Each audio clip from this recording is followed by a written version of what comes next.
Hundreds of years ago, when the Spaniards began exploring Texas, they initially had trouble establishing a foothold in the region. Texas was miles and miles away from larger cities in Mexico, and it wasn't easy convincing people to move to the new colonies. So they established missions and worked with indigenous people who had already been living in Texas for thousands of years. These autonomous indigenous groups were known as Cualitecans. It started as basically one of the institutions of Spain, which is to convert people to Catholicism, teach them a trade, and make them Spanish citizens. The idea was that after a 10-year period, the indigenous people would form a self-sustaining Spanish community. From 1680 to 1690, Spain established missions near the present-day cities of El Paso, Presidio, and Nacogdoches. And the mission that would become known as the Alamo was founded in May 1718 as Mission San Antonio de Valero. 6 years later, the mission was relocated to where it stands today. From the start, Mission Valero helped San Antonio evolve. You basically have the Alamo providing citizens for the town to continue to prosper and grow. It operated until 1793, when the Spanish crown ordered that the land be given to converts. It's basically semi-abandoned. There are still people here, but it's no longer working as a mission. But in 1803, things began to change. That is the year of the Louisiana Purchase.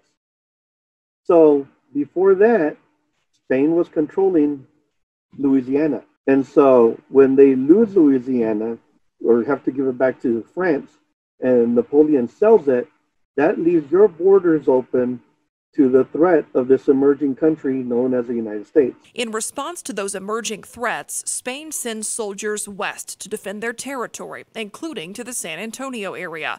A cavalry unit called the Alamo Company converted the old mission into a military outpost. Soon, that new outpost became known as El Alamo. There's also a lot of Alamo trees or poplar trees and cottonwoods growing in the area, but the Alamo Company is a catalyst for the change in the name. Soldiers continue to occupy the Alamo for the next 32 years. They're there through the long fight for Mexico's independence from Spain. So this Spanish group becomes a Mexican group, but it's still the same group of people that have been here throughout the years, just changing out with family members joining the army. And that brings us to the Texas Revolution and that famous battle in history that became the scene for so many action movies. In Mexico's early days, Mexico allowed colonists to come to Texas, attracting large groups with offers of cheap land and a chance to start over. But there were some requirements for new citizens. Everybody that was born here, regardless if you were Native American, regardless of what tribe you were from, regardless of your nationality, everybody had to become a Mexican citizen and adhere to the Catholic doctrine in order to own land. Still, many colonists enjoyed the opportunity far from Mexico's capital. But all of this changed, and dissatisfaction grew after Antonio Lopez de Santa Anna was elected president in 1833. Among the complaints the colonists had about Mexico: you're ignoring our civil rights, you're being militaristic, you're being arrogant, you're distant, you're not protecting us from Native American incursions and attacks on our land in Texas. Other factors were economic, and slavery played a significant role. Many of the colonists who moved to Mexico were slave owners. Things got worse because they kept on bringing in the slaves at a time when Mexico's government was beginning to look at least their leadership, the ideas of the Enlightenment, meaning that people are born free. Slavery had been abolished in Mexico in 1829 under the country's only black president, Vicente Guerrero, and resentment was growing. And you have to put yourself in the shoes of a slave owner. You came down here with, 10, 12, 5 slaves, and were given free land or land that was very cheap. And those slaves were used to make you wealthy. Now after you've been here a while, you've been told Mexico just outlawed slavery. So now you went from being dirt poor to somewhat wealthy. Now you're going back to dirt poor. So what would that do, to a person that is in that sort of political atmosphere? Well, they would simply say to themselves, this means war. In 1835, when the insurrection began in Texas, the Alamo Company was sent to Gonzales to recover a cannon that had been loaned to the town for protection against native tribes. But when the Mexican army arrived, colonists refused to hand it over.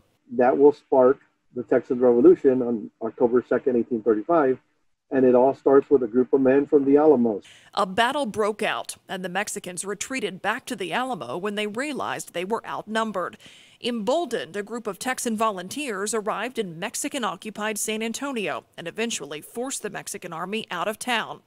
With the Mexican army now gone, Texans worked to fortify the Alamo and prepare for a counterattack.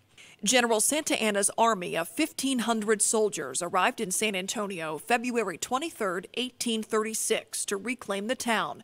It was the start of a 13-day siege. With 18 cannons and about 150 men, the Texans were far outnumbered. One of the Alamo's commanders, 26-year-old William B. Travis, sent a letter pleading for help. On March 1st, about 30 men from Gonzales arrived to help the Alamo defenders. Still, they were no match. After days of intermittent fighting, on March 6th at dawn, Mexican troops advanced and the final battle began. There are disagreements about how long it all lasted, but in the end, there were few survivors. The defeat for the Texans was significant. But on April 21st, a little more than a month later, Texans defeated Santa Anna's army and won independence from Mexico. History had it that Texan soldiers cried, "Remember the Alamo," during that battle, the Battle of San Jacinto.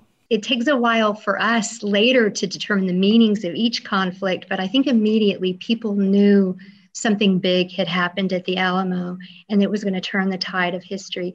Texas ultimately is going to become part of the United States, and that really starts in the tragedy of the lives lost at the Alamo.